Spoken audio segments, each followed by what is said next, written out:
আসসালামু আলাইকুম এভরিওয়ান।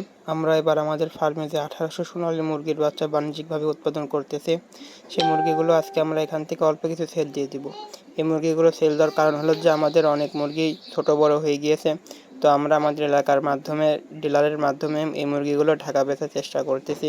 তো তারা 1 কেজি প্লাস মুরগির প্রাধান্যটাই বেশি দেয়, সেজন্য আমার এখান থেকে যেসব 600 750 গ্রামের যে মুরগিগুলো আছে সেগুলো আমরা আমাদের এলাকার এক দোকানদার ভাইকে দিয়ে দিব।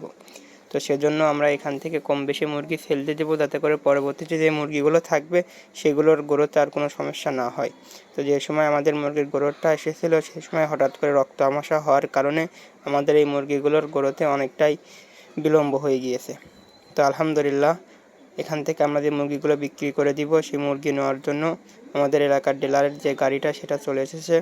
তো আমরা এই গাড়ি করে এখান থেকে আমরা 150 থেকে 200 পিস মুরগি এখান থেকে উঠিয়ে দিব। তো এখান থেকে আমাদের মুরগি ঘের দেওয়া শুরু হয়ে গিয়েছে।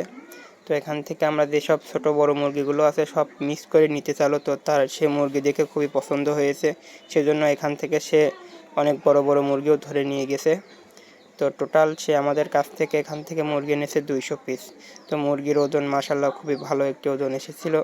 তো প্রত্যেক 20 পিস করে মুরগি ধরা হয়েছিল, সেখান থেকে আমাদের মুরগির গড় 1 কেজি প্লাস এসেছিল। তো আলহামদুলিল্লাহ, তাদের মুরগি নেওয়া শেষ। তো খামার রিলেটিভ ভিডিও পেতে এই চ্যানেলটি সাবস্ক্রাইব করে রাখতে পারেন, আর এই ভিডিওটি ভালো লাগলে লাইক কমেন্ট শেয়ার করতে পারেন। আসসালামু আলাইকুম।